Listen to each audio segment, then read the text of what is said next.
Welcome to the Roots and Rhythm podcast, where we explore the essence of culture, our experiences, and a healing journey that shapes our growth in family.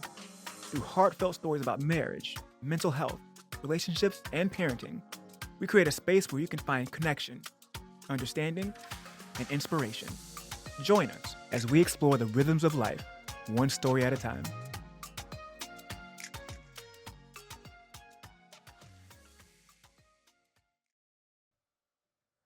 What's up, everybody? Yeah, welcome to another episode of the Roots and Rhythm podcast, where we explore the rhythms of life one story at a time. It's your boy Vlad the Bull, your number one embrace coach, and I'm joined by my lovely co-host, the one and only Angie, less cyber mommy. We are in the building. Yo, okay, we are fresh off of Father's Day weekend. Why don't you tell us what your plans were for that weekend? How'd everything go with the one iota? Oh, it went really well. The only plans we had was church and hanging out with you guys. So we True. did it. We did it. Got Wallace a shirt that said it had a raccoon on it eating snacks. It's like dad tax. If I'm buying, I'm trying. If I'm buying, I'm trying. He tells the girls that all the time about dad tax. So that his favorite candy. This really like good smelling bar of soap because Wallace is really into soaps and those things. He's a scented brother. Yeah. So we just hung out. It was sweet. It was great to see you guys on Father's Day. We did what we always do. We go to Bull Run. Shout out Bull Run in Shirley. I love their food. I love not sponsored, but we should be because we go there all the time, at least once a quarter. Yeah, for every event. Everybody. We bring our kids. We bring our mothers. We bring our fathers if they're there. We bring everybody that we can. So I definitely subscribe to their food, and you should subscribe to this podcast right there. Click the link. Hit the thing. Make sure you guys like and follow this podcast. We are going to the top this year. 2026 is halfway through, which means that 2027 is already in the works. And I'm just really excited. We're coming off of a live, our first live. Our first anniversary. 1 year of Roots and Rhythm podcast. Drop in the comments, what was your favorite episode? What was some of the favorite moments that you had and shared with us? Please, we'd love to know what that is. And let us know where you on the live. We had a lot of people on.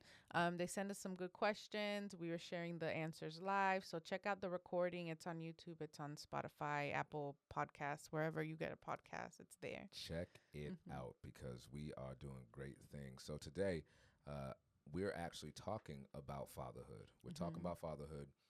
One thing that I thought was interesting, like I told you, we went to Bull Run. And one thing I thought that was fascinating, Angie, was thinking about Mother's Day, which is only a month ago. 1 month ago. And I just want to preface this by saying these are all Hallmark, man-made holidays. Celebrate your people all the time. You can celebrate Mama's Day, Father's Day, for Any those day. of you fellas who wait the whole year to give your wife some flowers or a break. Yeah, bro. You don't need Hallmark telling you what to do. No. I don't even watch the Hallmark channel. But so one thing I thought that was really interesting in contrast was on Mother's Day. Yo, bro, when you pulled up, if we had a 10 o'clock reservation, you couldn't get nowhere. You couldn't even get in. It was busy. And on Father's Day, when we pulled up to the Bull Run, we almost were wondering, is it open? Did it close? Because there was like almost nobody there. Oh, my goodness. The parking lot, you know what the parking lot looks like. It was empty. Nobody had to park in the back across the bridge. Nobody had to park across the bridge, across the street. Nobody was, you know what I'm saying? And I thought to myself, why is that? Why is it that on Mother's Day, and we should be loving and celebrating, loving on my mom. My mom comes up here for Mother's Day, and it was awesome. But what is it about Father's Day that doesn't quite set the industry on fire? Why aren't many dads? Now, I talked about this with Julie, and she said, well, maybe the vast majority of dads would rather just go golfing or would rather be sitting at home and not have to take their kids out and do all that. I'm like, I get that, but then what makes a mother want to do that? Well, and that's the thing. I think it's individual basis because I know moms are like, oh, I'm so excited to spend time with my kids. You know what I want to do on Mother's Day? Not spend time with my kids. Word. I literally don't even go to church on Mother's Day. Wallace takes the children out of the house, and I just veg. I am like a rotting vegetable. I don't move. Rotting vegetable. Is that the word? I don't know. What's the colloquialism? I just don't do anything, actually. I don't lift a finger. But my mind doesn't let me do that. But at least I'm home by myself. And if I feel like, oh, now it's the perfect time to, I don't know, organize something, like I do it. But I'm by myself, which is I'm not touched out. Like, that's what I want to do for Mother's Day. Touched out. What do you mean by that? Because you're constantly being needed, touched on. Mommy, do this. Mommy, watch this. Mommy, do this. Mommy, cuddle. Mommy, do, it's like too many people needing me at the same time, Or touched out. It's like Lito. When he's just trying to, his way that he connects with you is just jumping all over you. Bro, like and I tell Wallace all the time, the girls' elbows, knees, and heads just zoom in on my titty, and it's literally just like all the time. All the time. They're like, literally. Zoop. Zoop, zoop. that can't feel good. No. The other day I was lying on the floor. And it's, they don't do it on purpose, but. Yeah, no, the other day, I don't think they know. They just, no, they still don't. trying to They're figure just it out. excited. That's their comfort. They don't, yeah, and they don't know. They don't have that concept of, okay, I know these are private parts, but I don't know exactly why they're private. They're sensitive. Yeah, they're private. no, exactly. Like, the other day I was laying on the floor after waking Lito up from his nap, and this dude stepped dead on my nuts. Like, and when you step on a stair, you try to step up and you put your whole weight on it so you can get your other foot up. This dude was using my nuts as a staircase. Yeah. That shit and you hurt. can't react because then they're going to do it again because now they think it's funny. Oh, Getting hurt is funny to them. Yeah. Because they're looking for that reaction. Yeah, exactly. It's always something. But yeah, so I don't personally like to do anything out of the ordinary on Mother's Day. Actually, leave me alone. But some people want like all the extra gravitas. Let's do it for Mother's Day. And some dads might want to go golfing and other dads want to go out to eat. Yeah. But I'm surprised that more people weren't at Bull Run because it's always popping. It is. Especially on the weekend. And something tells me that if you're here for Mother's Day and you like it, you're either here because you're tolerating it for your wife or for your mom, or you actually enjoy being at this restaurant or out with your kids or out with your family. So I'm like, there was just a jarring contrast there that I was trying to wrap my head around, but I think it breeds a greater conversation around fatherhood. We know that June, as for the next 5 days anyway, June is Men's Mental Health Month. And we cannot celebrate that month, honor that month without discussing the plight of fatherhood, the plight of manhood through the lens of fatherhood, and what is it that fathers are experiencing today versus what they weren't experiencing, 30, 40 years ago. What are the differences between fathering, between the generations, and what are some of the ways that fatherhood has shaped us?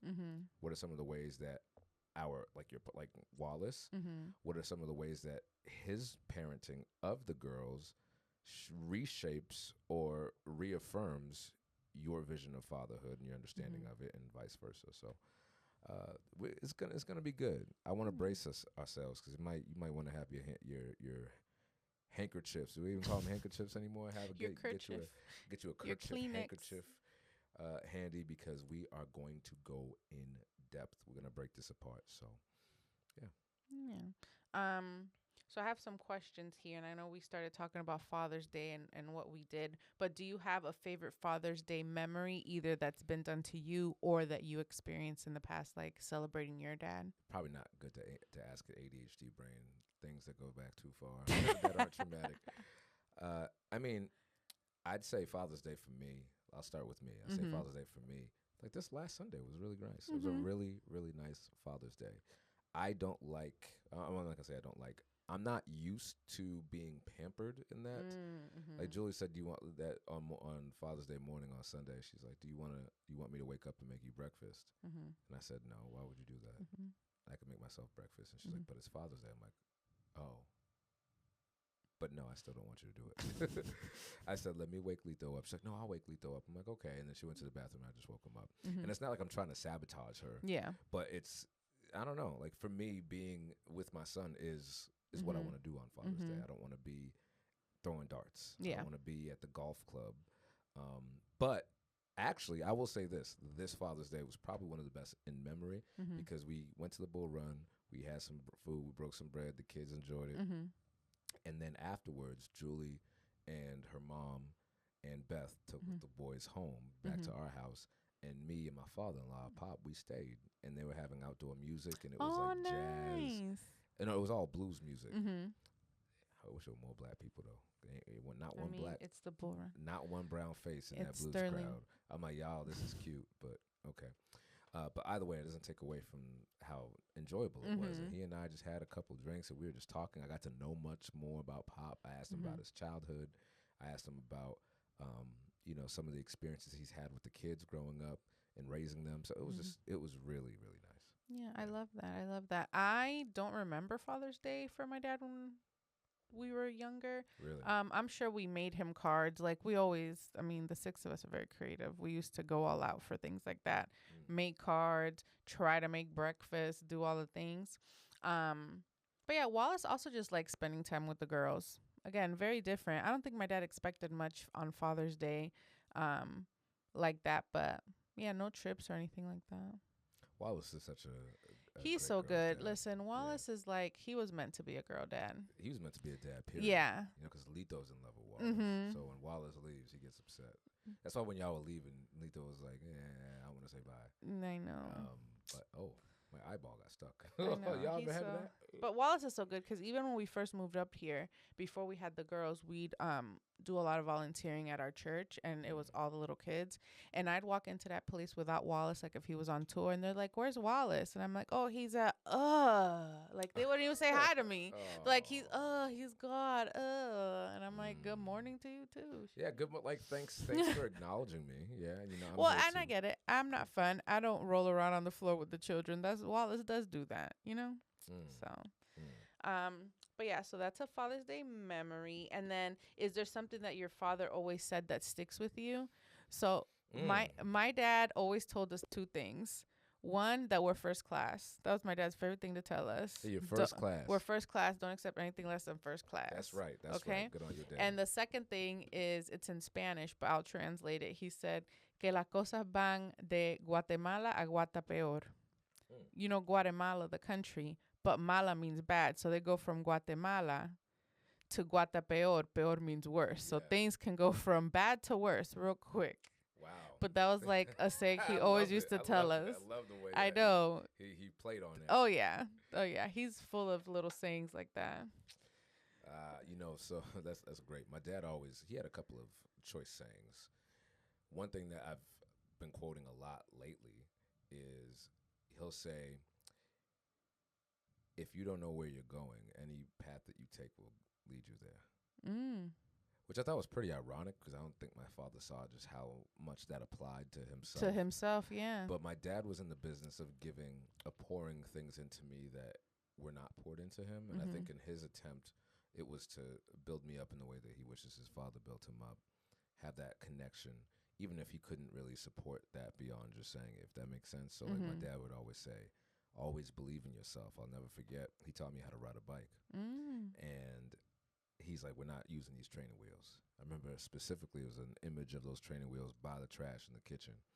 And he said, we're not using these. We're just gonna do it hard.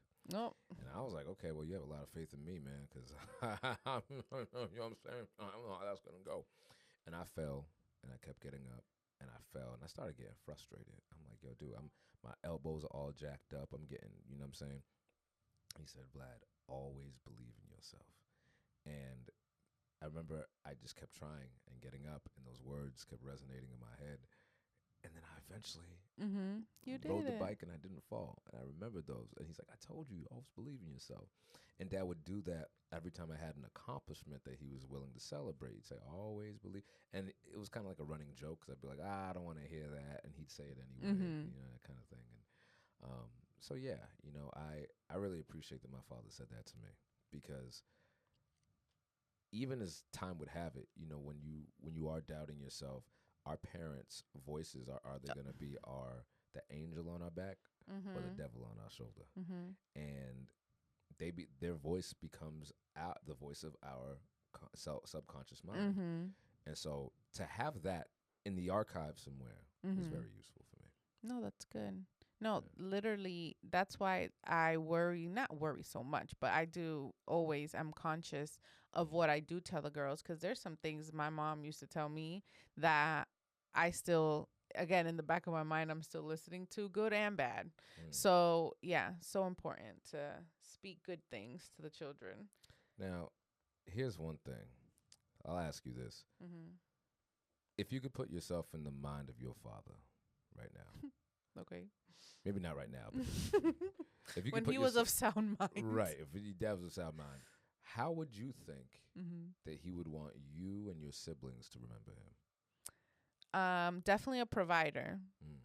Cause that was his reasoning, I think, to do a lot of things. Like he always worked like hella shifts, cause there were so many of us, and that was like his reasoning as to, oh, well, I can't do this because I'm tired, or I can't go here because I have to go pick up a shift, blah blah blah. So I think definitely as a provider, and that he tried. He could only do so much with the knowledge that he had and how he was raised. So I think those two things, that he was a provider and that he tried, we never went without. Well, we always had everything the kids had, we also had, because he was like, remember, I think I shared this in another episode, that back to school time was my favorite because he literally let us do. He let us go shopping, and probably at Sears, because he had a Sears card. But we'd go to Sears, Sears, wow. and we'd go to Sears, and he'd go to like the mechanic area and get his shirts, and we'd go and literally pick whatever clothes we wanted, and 2 pairs of shoes, a black pair and a white pair, to go with all the outfits that we bought. And it was like no limit. It was just like buy what you needed. Man, that's a true girl's dad right there. Literally. Do they still have Sears? Is that even a thing anymore? I think so, but I don't think they sell clothes. I haven't been to Sears in so long. I don't know. Tell us what Sears sells now, because before they'd had everything. It literally was like Macy's with like, they had appliances, they had like a car service area, they had clothes, all the clothes, there. All the brands. Way back when you could buy a house from Sears. Look at that. That's probably why he had a Sears card. Yeah, because they had everything the there. Backbone of America, y'all. Yeah, and it had to be at the Westland Mall in Hialeah. We lived in Palm Beach in Miami, so we'd have to go from Palm Beach to Miami, because that's probably the first years he ever went to when he came to Florida, and that's where we had to go. To that one, Westland Mall. To that one. So somebody go to the Westland Mall if you're watching this right now. Tell us if this is. Tell us if Sears is still there, because I spend plenty of Saturday at the Sears at the Westland Mall.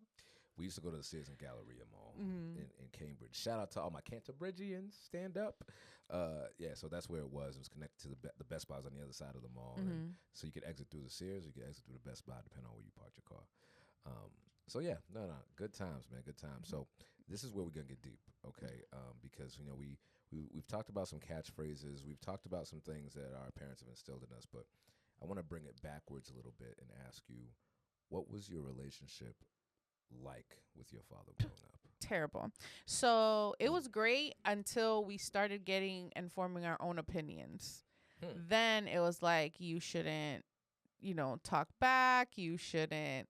Pretty much, even if my dad was lying, or, he's like, oh, she's 12. And I'm like, I'm 10, and then he'd get so pissed that we're like correcting him.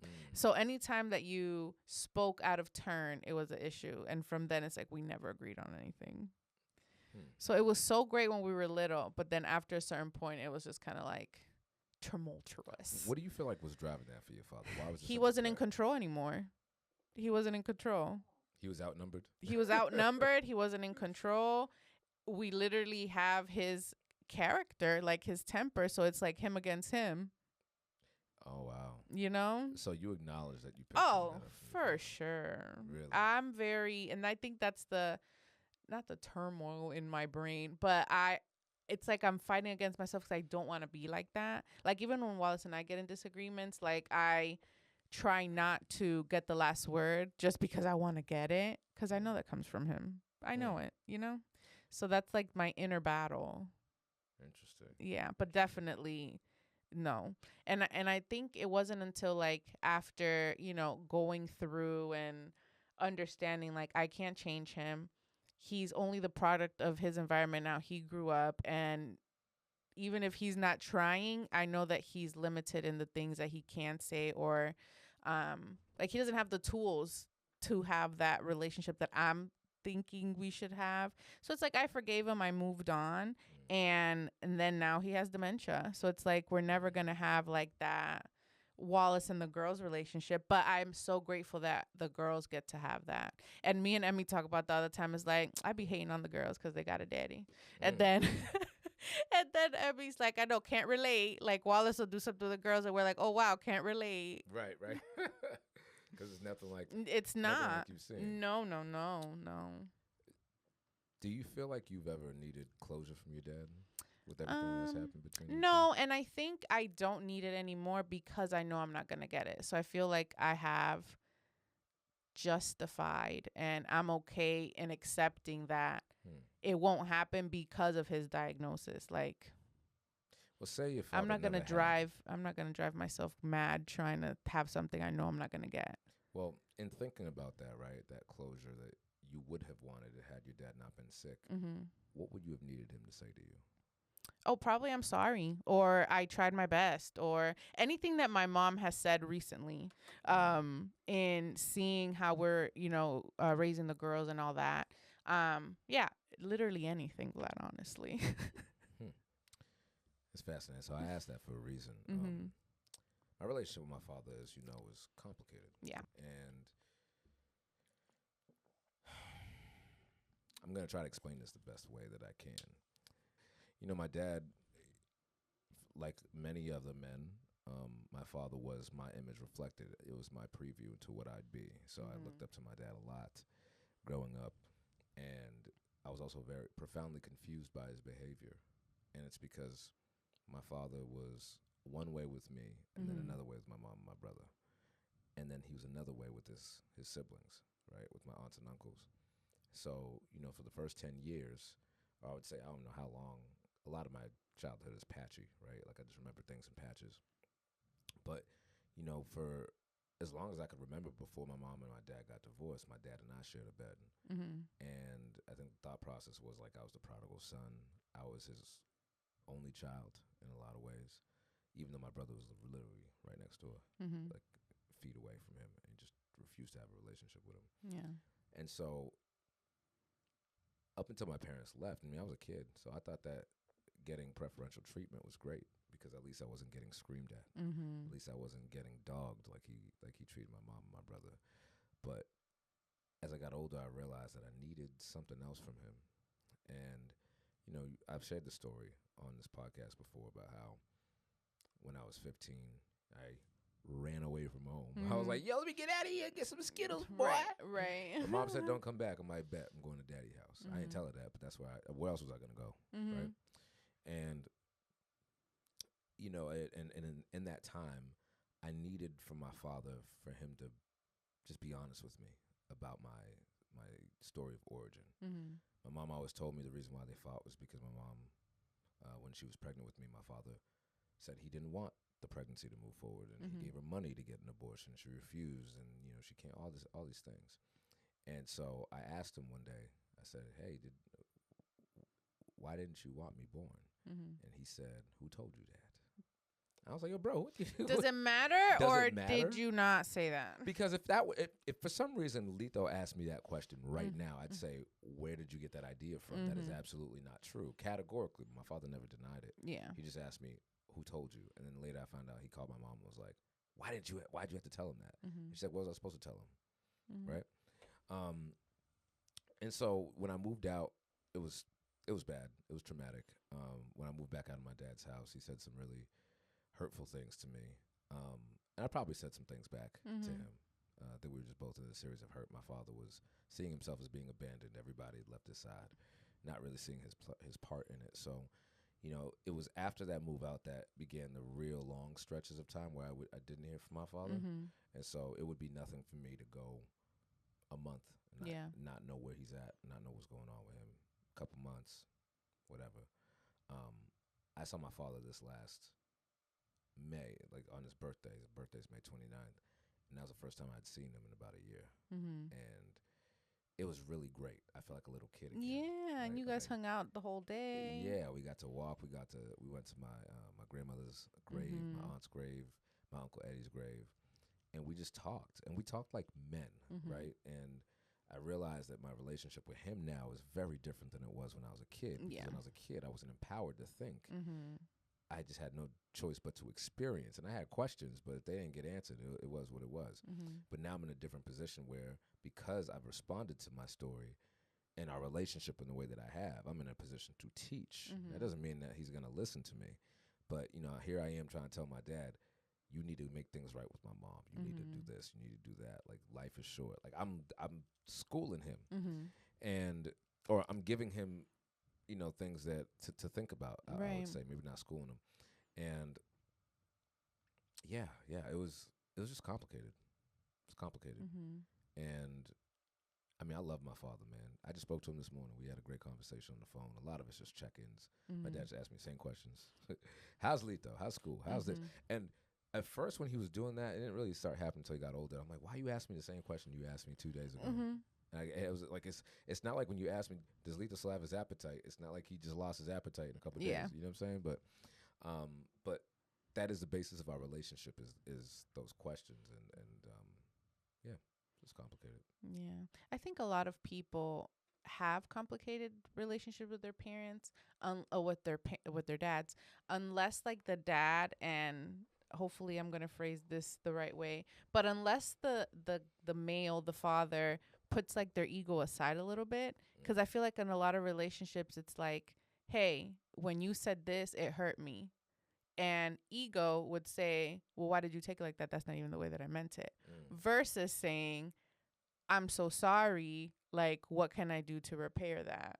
And I think that's like the squabble that dads, especially with sons, get into, because it's like, this is what I needed from you then, didn't get it. And then they're like, well, too bad. You know what I'm saying? Instead of like the back and forth, like, well, I'm sorry. Like, how can we move forward? Right. And having that rapport. Because again, I saw it with my dad and my brothers.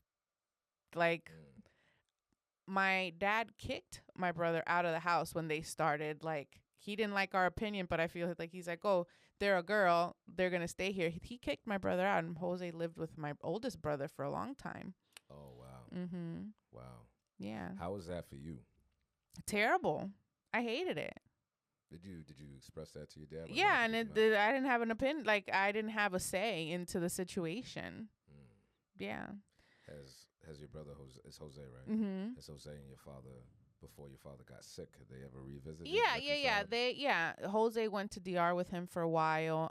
He took care of him for a little bit after he got sick, and I think Jose's in the same place as me. Like, we accept that that's what it was, and we have moved forward.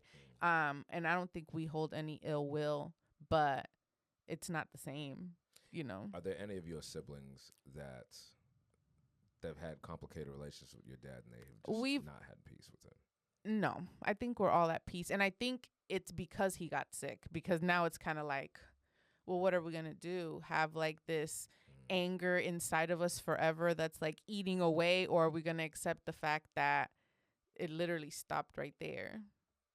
Like, there's nothing to do, honestly, But I think everyone's probably in a different place with it. But no, we're not like angry to the point. It's like, don't even tell me, like, right now he's in the hospital. It's like, don't even tell me he's in the hospital. Like, I don't care. None of us are in that place. Well, except the one sibling that doesn't talk to us because we're all wrong and she's right. But but she don't count. Yeah, she don't count. But all of us of the right mind, we are all in the same. We're all in the same place with the situation. Yeah, well, in the book, What Happened to You? It was by Oprah, and I can't remember the name of that psychologist. I always forget, but it is a very good. Have you read that book before? No. What is it? It's called What Happened to You, and the title, within itself reframes trauma from what is wrong with you. What you see these external characteristics of a person who is loud or avoidant or whatever, and you ask them like, yo, bro, what's wrong with you? And the title of the book proposes, instead of asking somebody Bruce Perry? Bruce Perry, thank you. Instead of asking somebody what's wrong with you, ask them what's happened to you. Like, what happened to you? Yeah, what made you the way you are? Right. That leads to more of a conversation, rather than accusation. But yeah, it's tough to hold grudges against a man who is literally dependent on everybody around him for life. Yeah, and I mean, again, it is what it is. And I think that's why, because of that, we were able to move forward. Because there was even a moment where it was like, oh, we knew something was wrong, but not really. And it was like, okay, now it's like he's losing his mind, honestly, because we would share things like that. It's like, oh, papi, remember we did this? He's like, I've never done that. And we're like, so now are you gaslighting me, or is there really something wrong? Well, because that's like beyond gaslighting what's happening right now. My father did that. So actually, last year we had a conversation about we were having a conversation about this whole saga between him and my mom. Him and my mom, once they left, they only communicated if it had something to do with me. Yeah. But they did not see each other unless it was graduation. They did not speak to each other. Dad did not know where we lived up until I graduated from college. Oh, wow. So that was in 2014, and my mom left in 2013 or in 2001. Yeah. So 13 years, and you know, there was so much there that had never been worked out between the two of them. And so when I'm asking my father, why don't you tell me what's going on? I never heard your side. I've only ever heard my mother's side about things. I want to know what your side is about this specific situation. Right. And basically, you know, my father kind of went on a tirade, and he said, well, I have nothing to be sorry about. And that hurt. And I had I had to acknowledge that it hurt. And I said to him, you know what, Dad, that really hurts to hear. He's like, well, why would I apologize to her if I have nothing to be sorry about? I've never done anybody wrong. And I was like, I was like, Angie, what do I do with this? Yeah. What do I do with this? Do I take this time to shit on you? Because I got some time today. And I got plenty of wet wipes. Okay? I got mad wet wipes. Yo, we buy our wet wipes from BJ's, and sometimes you get $2 off with the coupon on the BJ's app. I got plenty of wet wipes. I got plenty of toilet paper, 1-ply, 2-ply, septic safe. Let's get the pleasantries out of the way. Ha, happy birthday. Now let's get deep. And I said, nah, that's not going to help, because that's only going to make me that's only going to make me upset. It's going to make him shut down. And now we're not getting anywhere. And almost all of our conversations throughout life, if it's to talk about something serious, this is how it's ended. And he doesn't, and that's the thing, Vlad. I feel like sometimes we have to accept, like, he doesn't have the tools that you do to have that conversation. Right. So he's going to shut down and probably write you out the will if there is one, because you know, defied him and did all this, you know what I'm saying? And it's kind of like, well, it wouldn't get to this point if you would just talk to me, you know? But again, accepting that he doesn't have those tools and meeting him where he's at. Well, and that's why I referenced that book by Bruce Perry, Winfrey, What Happened to You, because the way that she frames forgiveness is the way that I frame forgiveness in my framework, right? Of not the Christian ideal that you forgive because your Father forgives, and if you don't forgive, and Jesus knows you didn't forgive, then you're gonna burn for all eternity, right? It's a simple definition. Forgiveness is accepting the fact that nothing else could have been different. Is that everything happened the way that it could, the way that it did, and nothing else could have done. Right. And you know, on the other side of that is, if my father knew better, he'd do better. If your father knew better, he'd do better. And as an adult now, when I'm thinking about how did my father get to this point? Right. And I didn't really start thinking about it that deeply until I became a father myself. Like, how did you become who you were? I can't get those answers from you, but I need those answers so that I can, A, learn from it and shield myself from it. B, be able to explain to my son when the time is right someday exactly how we got here and why maybe you don't see the relationship between dad and your father or the sitcom relationship that you see, like why isn't it like that? Yeah, that was like my biggest thing. Why don't I got a daddy that takes me to the park? That's a big one, man. That's a big one. Yeah. And you know, I'm like very anti-time travel. I don't know if y'all know that. Wait, what do you mean anti-time travel? Yeah, like it just freaks me out. Like, but what I want to say, why I brought that up, is I would love, if time travel does happen and it's real, a time machine to go back to those times, like with our parents, to see the actual things. Because again, we weren't there, and we could only go by their stories, you know, to see what actually happened. Were you really mistreated? And that's why you are the way you know what I'm saying? Just to figure out like the why behind everything, especially with my dad now that he can't tell us. And we know some stories because, again, he never shut up when he was of sound mind. He told us a lot of stories and a lot of things, but it's like, and he's the baby. So it's like there's no one. Family. Yeah. So imagine there's no one else for us to go like, hey, your brother, how was he when he was little, you know? So I would want to time travel just to see all that. Like, I think it'd be so interesting to see like what made him the person he is. Now, on the topic of what made your father who he is, in thinking about the parts of him that were great and not so great, what are some of the strengths that you feel like your father has passed down to you? What are some of the things that you were fortunate to have? So definitely being like a great friend, a great like to show up for people when they need you. Like, listen, we went to so many funerals when I was little. Oh wow. If someone died, my dad was there. Okay? And he would always send a big old thing of red roses. Always. Classy man. Okay? And he was just always there. When people would come from Cuba, like during like Guantanamo and all that in the 90s, their first stop after they left Cuba was our house. Like our house was the halfway house for all the cute. Half the Hialeah stayed at our house. Half of Miami stayed at our house before they got their lives together, found a job, went out and built a life. So were these people that your father knew? Yeah, relatives, friends, like just people. Wow. And yeah. So and then I've had so many like memories of and my sisters will probably share too, memories of people that come and they've never had cereal, they've never had milk because it's Cuba. They never had ham. And my dad would buy all this stuff and like that was his thing. It's like, you've never had this. And then it's like, wow. they're eating ham for the first time and they're eating, again, just kids, because kids will also stay at our house. And it's like they never had cereal, Vlad. Wow. You know? So like just being so generous and like giving. My dad also adopted a whole bunch of, I don't know if you remember, like on TV, they'd show like kids and you can save a child for $1 a day. Yeah, the sponsors. Sponsor. So he'd sponsor a whole bunch of kids and we used to be jealous of these kids, Vlad, because we're like, Papi's sending these kids, blah, blah. Did he really get a dollar? I mean, I don't know what he used to send them, but he'd have like their pictures and stuff and, just like things like that. That's just awesome, man. Just being generous with time, like being a true friend and like, hanging out and we'd visit again the weekends that we'd go to the Hialeah Sears.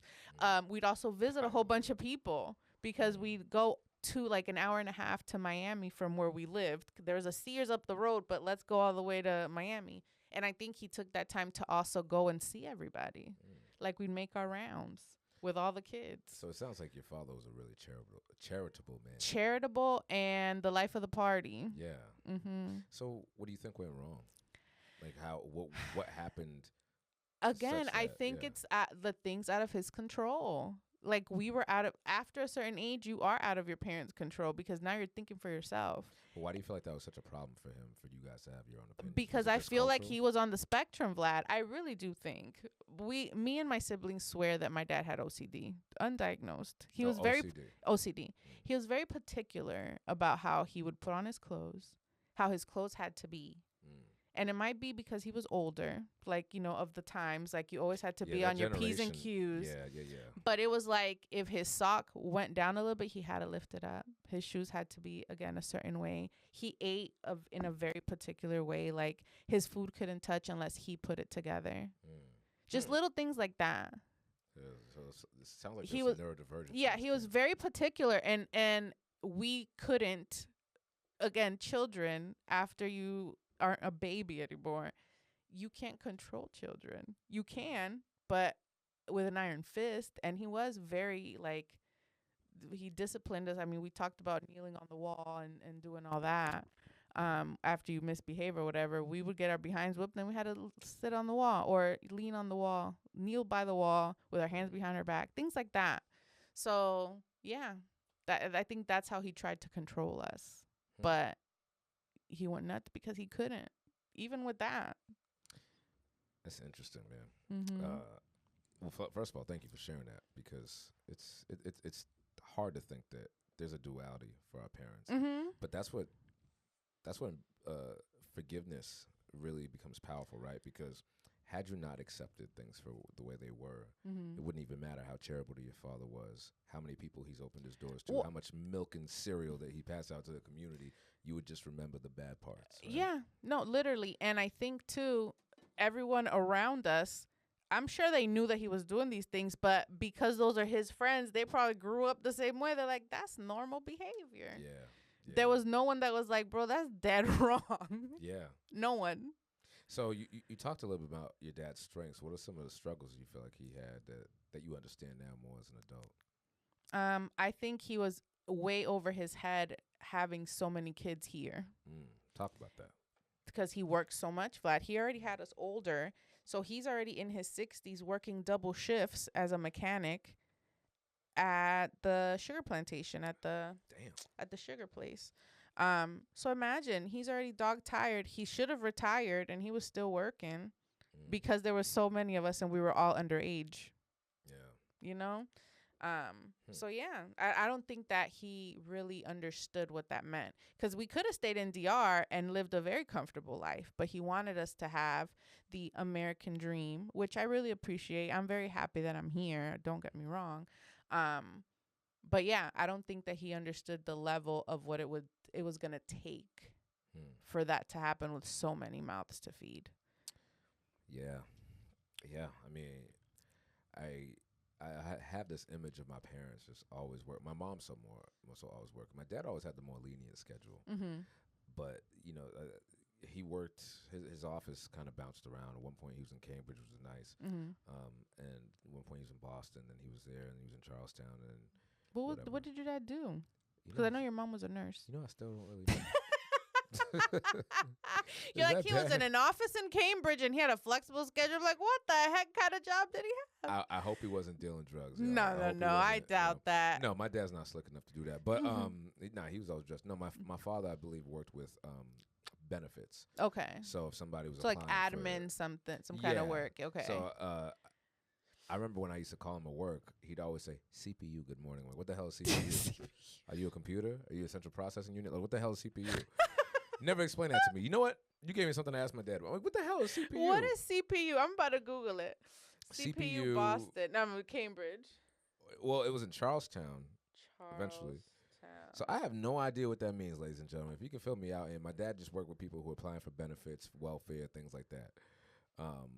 And he had a case. Like, he had a caseload. So I guess you could say in somewhat of a social work capacity without having any formal training. IT support.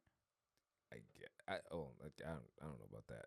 I'm gonna talk to him more about it when I see him. But Wizard CPU, trusted IT provider in the greater New England area. I don't know. CPU My father automation. always said it so quickly too. He's like, CPU. Like, come again. Who I call? CPU. Like, huh? Oh my god. So anywho,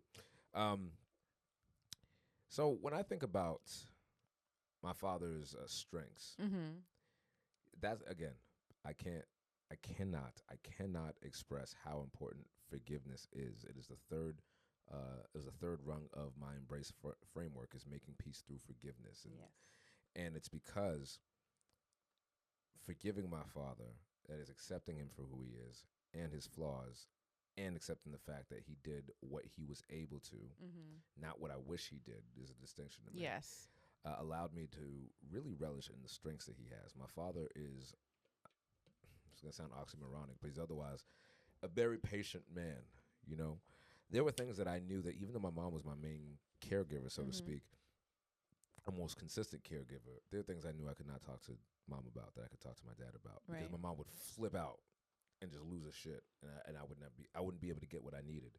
Whereas I could talk to my dad about girls. I could talk to my dad about my friends, without getting lectured, without making it seem that I was in over my head and that he needed to rein me in, right?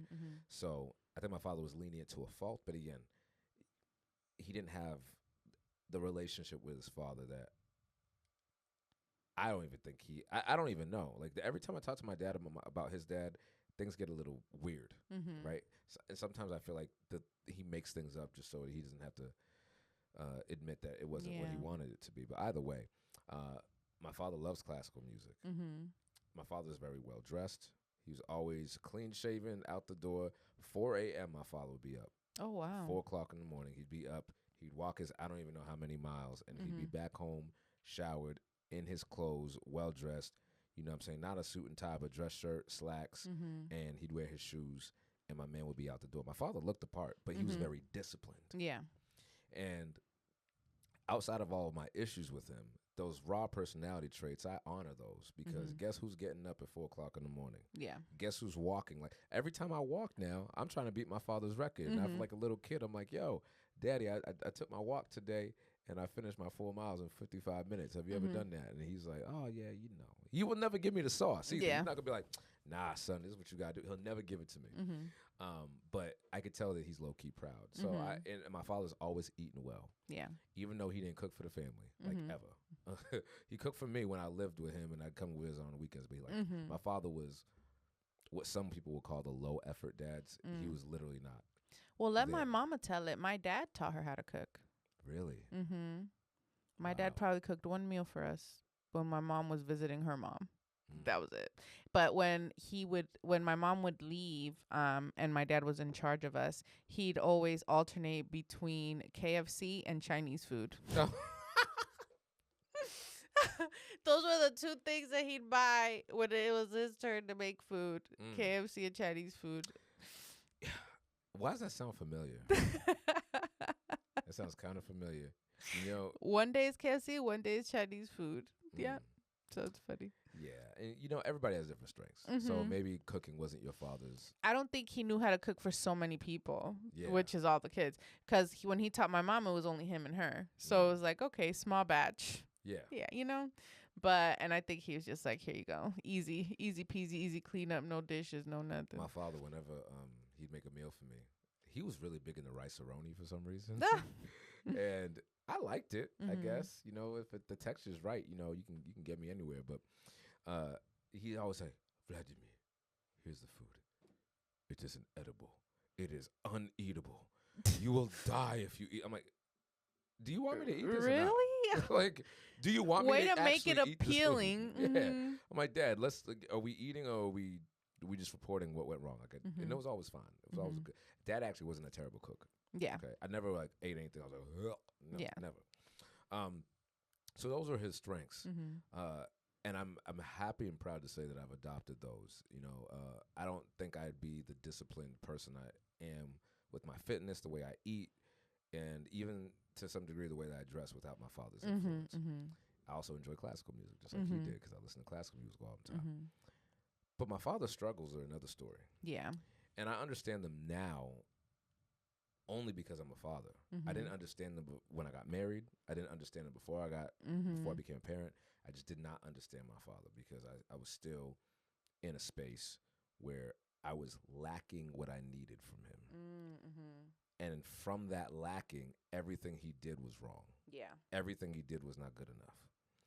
And it wasn't really, actually, I'll say this. The prelude to this was when my aunt died, his sister died. And she was the one who owned the house that we grew up in. Mm-hmm. And when she passed away, all of his siblings were in the house. My cousins, some of my cousins were there. And this is a big deal because when Tata Agleen died and she left the house, we talked about this, I think, on our second episode. Oh, yeah. They lost a lot of money. Lost a lot of money, you know, whatever.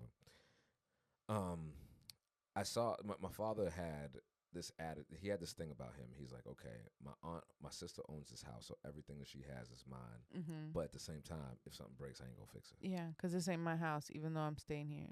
Right. Oh, okay. So, you know, the other day I told my dad, I'm like, because they were talking about my aunt, and he was like, oh, well, she wasn't cut.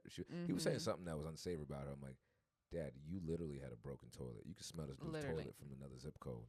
And he's like, a broken toilet. Now, you know when people, somebody's lying and they're trying to find a way to curb the argument, and so they're just repeating what you're saying back to, like, a broken toilet in my apartment? What city? I'm like, Dad, where have you lived in Cambridge for 40 years? The only city you've ever been in, please. No, Dad, it was in Port-au-Prince. So what do you think? What are we doing here? Anyway, but I said to say this: when my dad was talking to his siblings, he needed to get the toilet fixed, and my uncle was talking to him. He's like, and he's the youngest sibling. He's like, yo, just fucking get this and do this and do that. And my dad would be like, okay. Was it this? And he wrote it down on a piece of paper. He's like, yeah, get out of my face. Something like that. And my father would just put his head down and just scurry along. I've never seen my father talk to like that.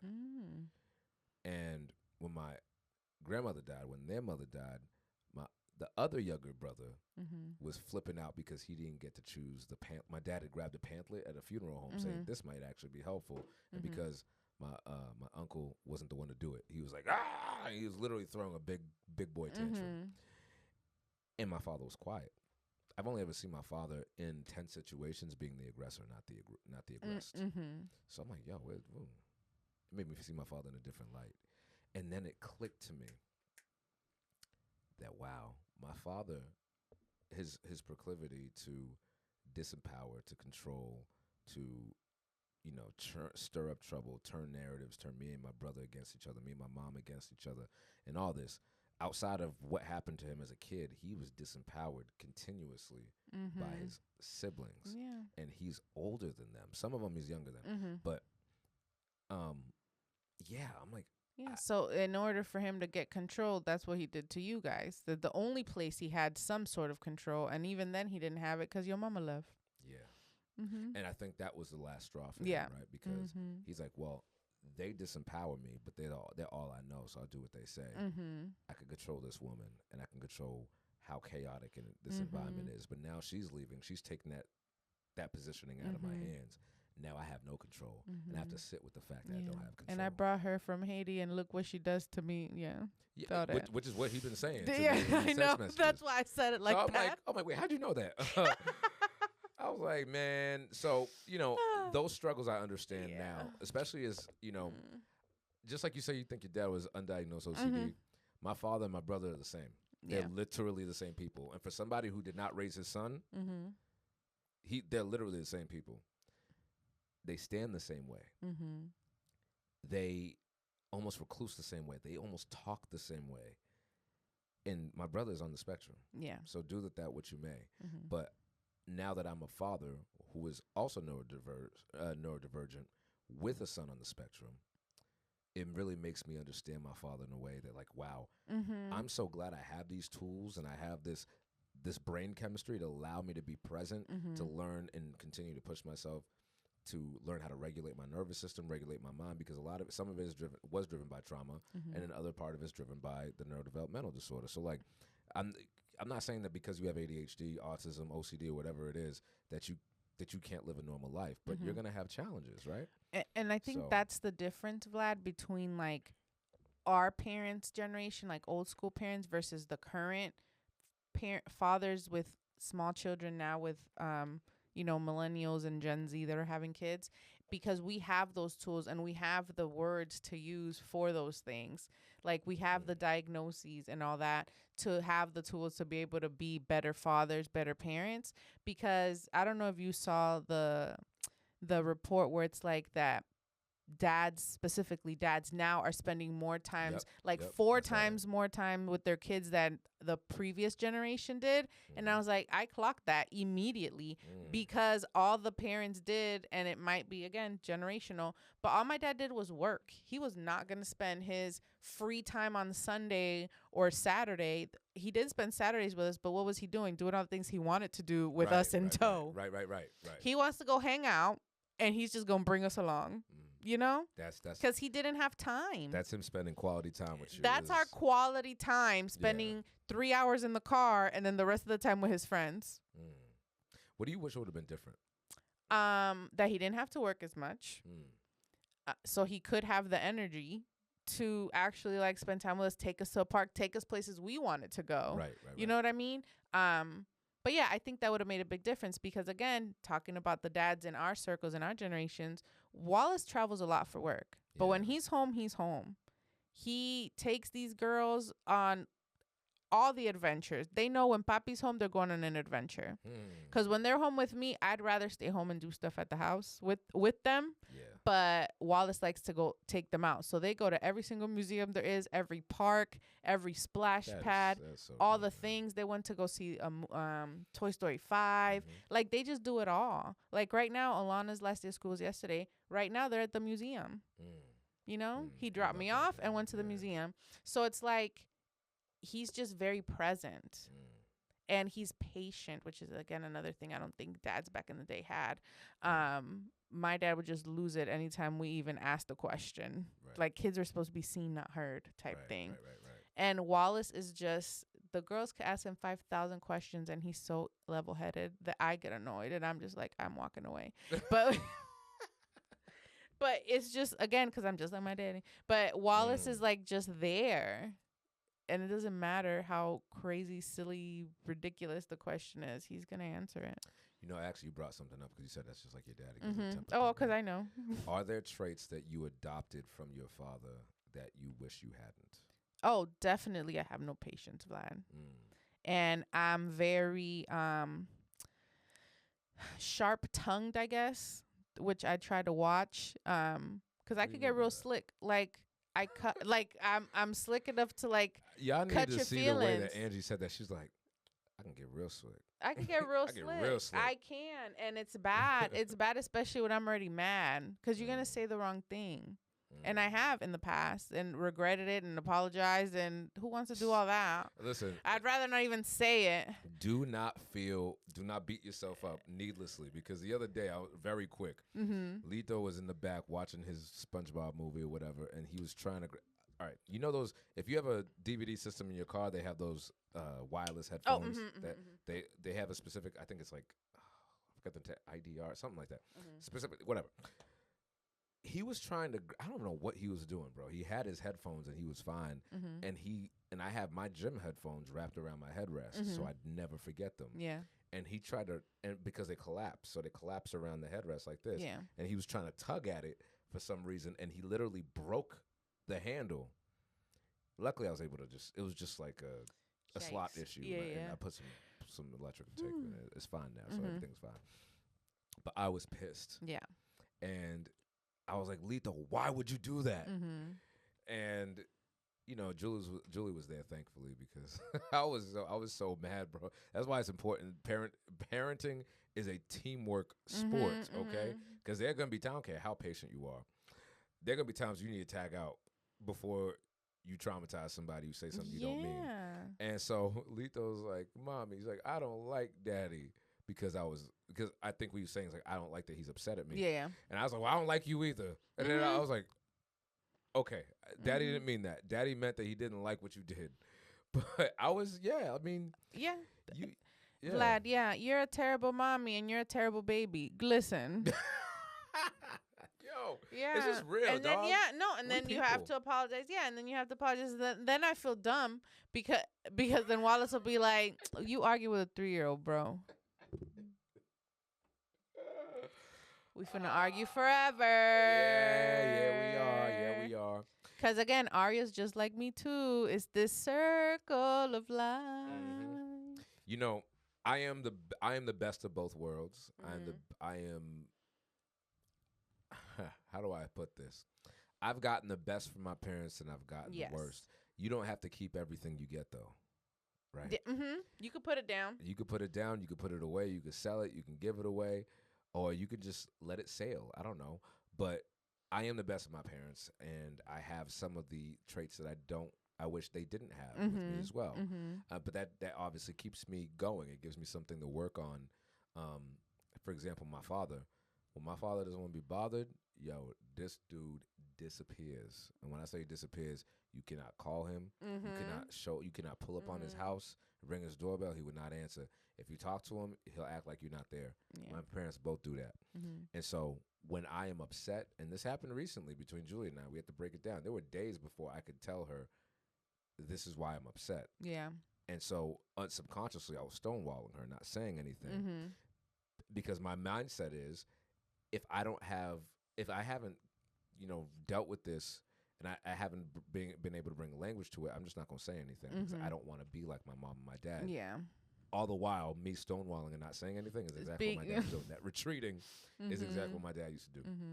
So that's something that I adopted that I won't even say I wish I didn't have, but it's something that I have to heal so that my son doesn't observe the same thing. Because part of it is hereditary, but the other half of it is observed. Yeah. So, and you're making the choice to do that. Yeah. I know this is what I'm doing. Am I going to continue doing it? Is it serving my wife? Is it serving my family? It's not. It's not even serving me, dude. Yeah. So, yeah.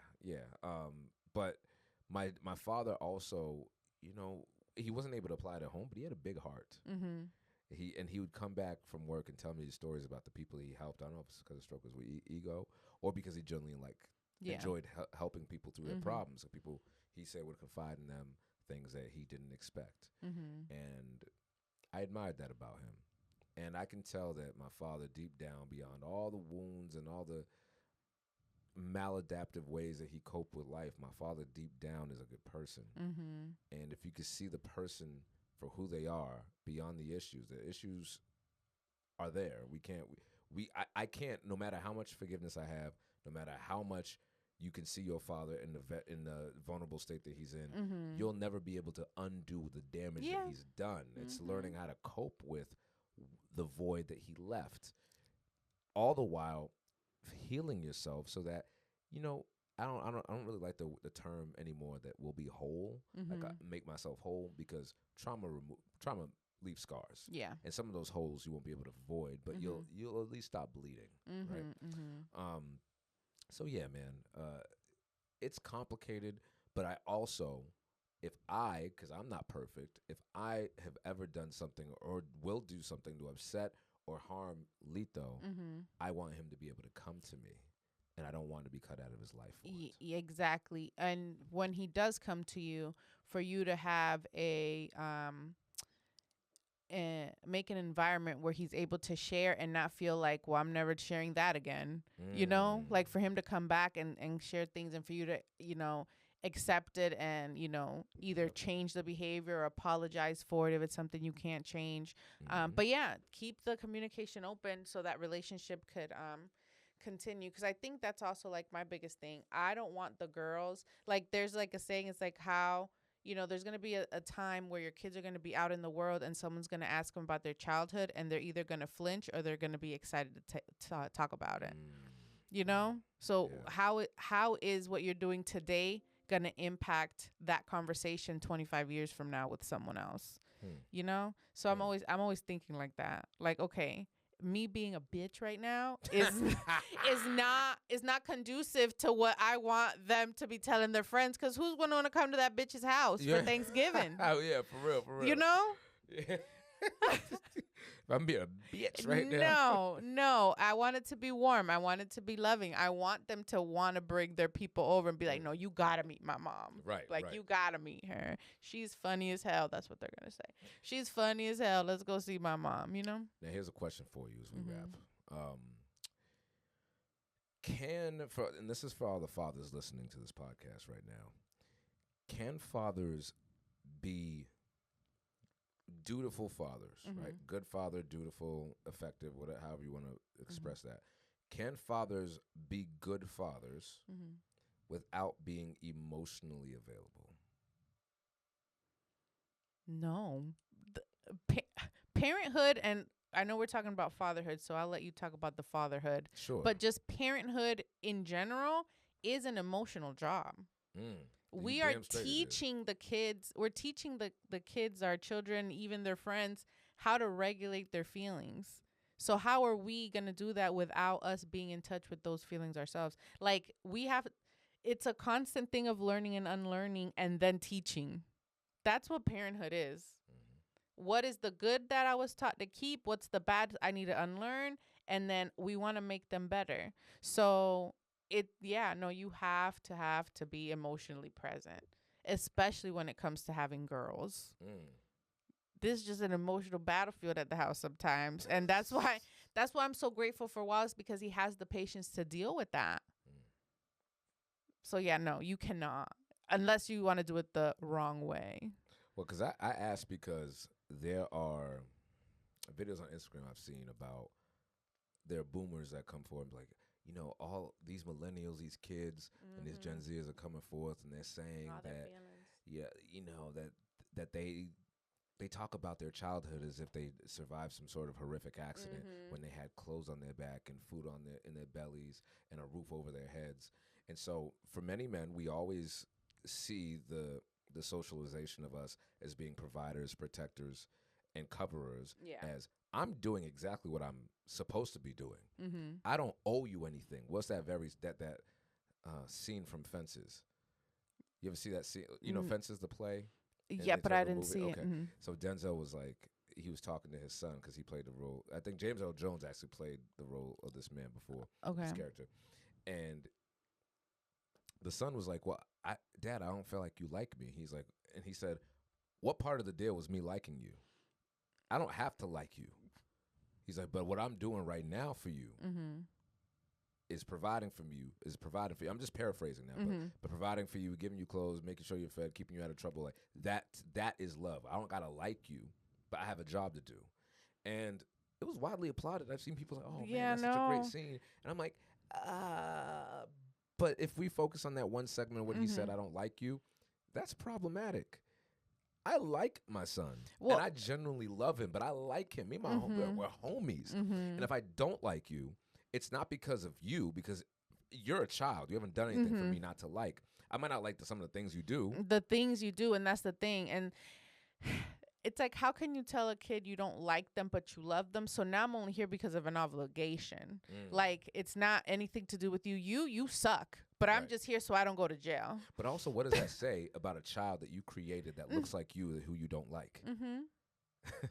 It's some self-hatred going on. Yeah, maybe we need to talk about some things that you don't like. Yeah, I contend that my father and my son and my brother did not get along because my father saw something in him that he did not like. Yeah, and he didn't understand. And he didn't understand why he didn't like it within himself. So, without going into the rabbit hole about that. But there are dads still to this day that say, I'm doing exactly what I'm supposed to be doing.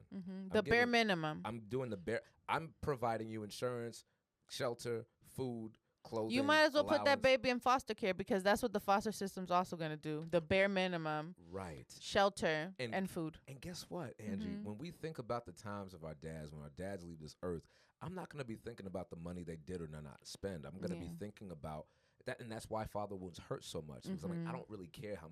I'm not going to remember what you spent on those sneakers. You're not going. You probably don't remember how much your dad spent on the all-out, back to school sprees. But having that time with him is what mattered. And so, to not expressly think that being emotionally present for your child, being available to ask questions, to have fun, to be vulnerable, all that stuff, to think that that's not a part of the process, guess what's going to happen? You're going to raise these children, and then eventually when life changes and the tides turn, and you want to be emotionally vulnerable with them, they're not going to fuck with you. No. And that is exactly why it is. If you're watching this and you're a father, you would be behooved. I got to use that antiquated term. You'd be behooved. Is it behooved? Okay. You should be empowered, motivated, and inspired to do everything that you can to know yourself, to be a master of who you are. Yes. Because you cannot hide that from your kids. Kids may not know how to do their taxes. They might not know how to fold their clothes. They might not even know how to cross the street yet, but they are going to pick up on whatever it is that you lack. Yeah. If anything, for many parents, and where a lot of fathers would have been great fathers, but they fell short, is that they don't realize that their children are reflections of them. Their little faces are holding up a mirror to you all the damn time. And so when you fly off the handle for some little stuff, they're holding a reflection to you. When you disappear into your basement or disappear into the bar or disappear with your friends, they're holding a mirror to you, and they're keeping their mirror. Like, if you want to think about a child, just think about your kids right now. On their faces is a reflection glass, and their ears are little recording devices, and their hearts are video cameras. They're gonna remember everything, and so you got to have an explanation. But also, something you don't even have to explain stuff in the future that you don't feel like explaining if you know what's going on right now. Yeah. So be emotionally available, and if you're not, endeavor to do so. Figure out how to do that. Yo, therapy. And there's so many resources now. That's why for older people, yes, they should, but they didn't have the same tools we have now. Yeah. So that's why I can't get that upset at someone that's in their 80s, like our dads. They don't have the tools to be, as maturely and emotionally present as we are expected to be now, with our own kids. So yes, seek the help, read a freaking book. There's so many books. And we can probably add some resources to the tag of this. We're gonna drop some resources in the show notes. But also, just to piggyback on what you said, sis, if you're a dad or an expecting father or just a man who wants to be the father you never had, you're going to have to do some things that you've never done. Yep. You're going to have to surround yourself with people that your father didn't surround himself with. And I would not be the dad I am today without my village, but more specifically without dads. The dads in our group, shout out Jeff and Alex and DeAndre. Am I missing anybody? I don't even know. Wallace should have been the first name. Okay, Wallace, Jeff, DeAndre, Alex. What? Okay. I'm like, wow, I feel like I'm forgetting somebody very important here. And yourself, Vlad. You're a good dad, too. Yeah, well, but these guys show up for me. And when we have this group chat, we're affirming each other. We all wish each other a happy Father's Day. Yeah. And if there's a dad that's being a shitty-ass dad or a shitty-ass husband, check him. Check them. Because this dad problem, this husband problem isn't going to get resolved because the women are nagging. The good men have to be accountable or put them accountable, the bad ones, and let them know, like, hey, what you're doing is wrong. You need to step it up. Hey, heard what you said to homegirl or to your kids, not right. Fix it. Apologize. Hold each other accountable. Men. And it goes both ways, right? Because women, the same thing could be said about women. Mothers but we're more susceptible to do that though. To each other. Yeah. Men don't talk about these things. You guys do, but women are more susceptible to being community, but that doesn't mean that they're holding each other accountable. There's a very big difference. Fair. So, but we're more likely to do that.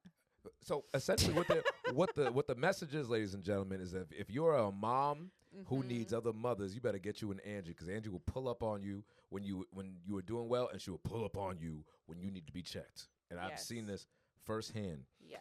Surround yourself with the people you aspire to be like. I love it. I love it. So there's some, for the fathers out there, final thoughts. You are loved, you are appreciated, and you can do what it is that you aspire to do with your kids. But it's going to require some conscious effort. It's going to require some conscious connection. Yes. And some conscious forgiveness. That is all I got. Anything else from you, sis? Yeah. You're doing a good job. And if you feel like you're not, what can you do to be better? We have the time. We have the resources now. So do those things and you'll be okay. You will be great. Be the change you want to be in the world. Not to make it corny like Michael Jackson, but, all the things. Make that change. Anywho, that's all we got, ladies and gentlemen. Thank you for listening to another episode of the Roots in Rhythm podcast. These stories are what fuel it, so make sure you like, you subscribe, and share us your favorite fatherhood story. And if you got stuff, light us up on YouTube, light us up on Instagram, light us up on TikTok. We want to bring these conversations to as many people as possible. It's your boy, Vlad Bull, your #1 embrace coach. And Angie, la cyber mommy. We are